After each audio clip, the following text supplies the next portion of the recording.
I tried a new shawl style today, but I don't think I like it, so I'm not gonna continue wearing it like this. In the previous video, I talked about how I'm trying to be someone that I myself like because in the end, you are the person that you spend most of the time with alone. And so it's important to like yourself. And instead of thinking about external validation or impressive achievements, I have to figure out how I should direct my life in place of those things. Like what I should put my attention to as a replacement of external validation or impressiveness, right? I need some factors or need some values to anchor to when I want to make my life decisions. One of the things I want to focus on is being more intentional with my attention. It's because one thing I realized is I tend to be easily influenced. Like when I was a kid, I watched the movie Iron Man for the first time with my dad in the cinema, and I straight away like, oh my god, I want to be as impressive as Tony Stark. I want to be like him. So I studied engineering. Recently, there's also this scrapbook messy trend as well, which is why like you see my cover thumbnails are this scrapbooky style. So like I'm quite easily influenced. I doom scroll a lot, by the way. Like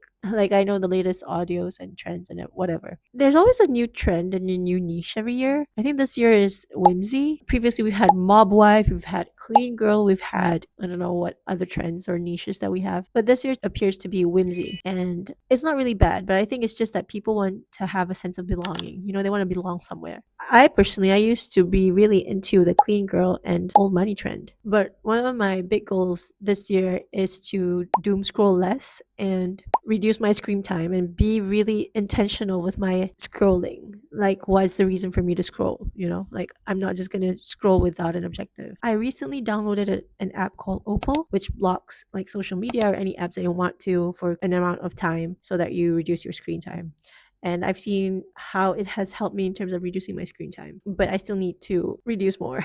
But I actually became aware of how many things that are on social media that is trying to pull me in different directions. Like each time there's a new hobby that comes out on your FYP, and each time there's a new thing that you have to buy, each time there's a new labubu, blah blah blah blah. You know. I also notice that every morning, if scrolling is the first thing that I do, I tend to forget my goals of the day or like my to do list of the day. And I think it's because I feel like I have nothing to do on that day except to scroll. If the first thing that I do in the morning is scrolling, when actually I have a bunch of things to do. Like I'm a busy girl, but I forgot because my attention has been taken to the social media, because my attention has been taken to TikTok or Instagram. So my attention has flowed to these social media platforms instead, which makes me forget this bunch of other stuff that I have to do. So now I want to be intentional with my attention. There's this big saying that goes around, where attention goes, energy flows. And I think it's true. And what you give your attention to slowly shapes who you are becoming. It's the same with environment, right? Like if you are being surrounded by people who are always optimistic and are always feeling lucky and grateful for everything they have in their life, you will also tend to sway into that sort of way of thinking. I used to be really, I would say, whiny.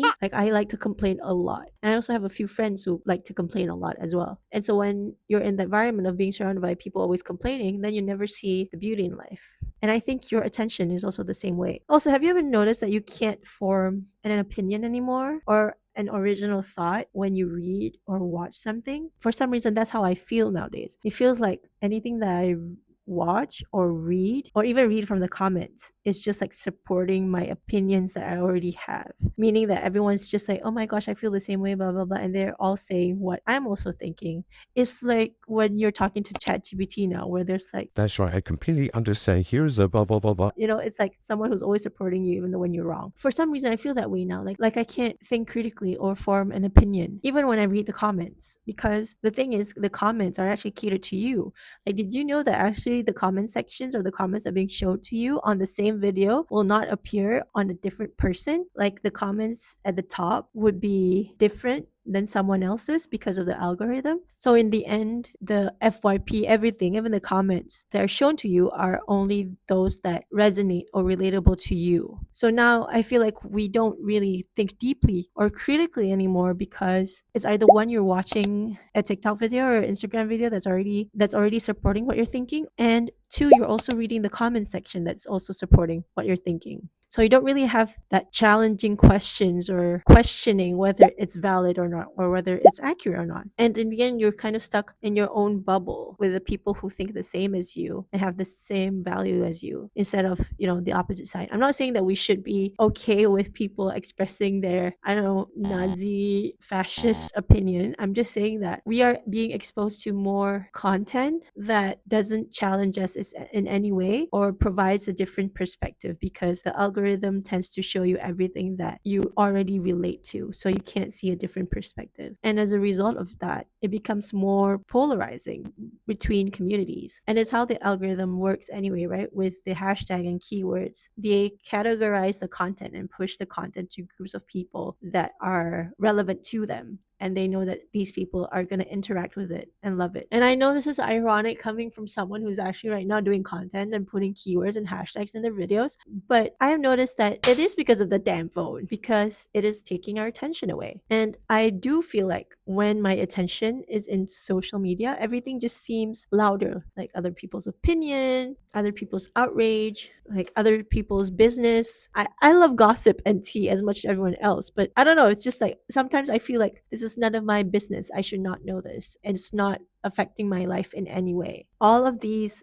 trends and opinions and stuff are all competing for space in your head. Like, for example, why do I know that Christy is divorced with, I don't know what the husband's name is? And like, why am I all up in their business? How do they affect my life in any way? They don't. But I do. I do know them. And for some reason, I want to know their business. Like, why is my attention going to them when instead my attention should be going to my own life? So all of these, I don't know, gossips, trends are like competing for space in my head. Attention isn't neutral. It's not just something that you spend. It's something that also forms you, because you can't build a life that you like or become someone that you like while feeding your mind things that makes you restless or anxious or disconnected to your goals or not authentic to you. This is not really about discipline in any way, although it is, but it's more about protection, like protecting your attention, protecting your energy, protecting your inner world, protecting the version of you that you're still forming. And because you're protecting yourself, it's sort of in a way an act of self-respect, right? Because choosing what deserves your attention is protecting and respecting the person you want to become. Choosing what deserves your attention sort of becomes an act of self-love and self-respect, because you are protecting yourself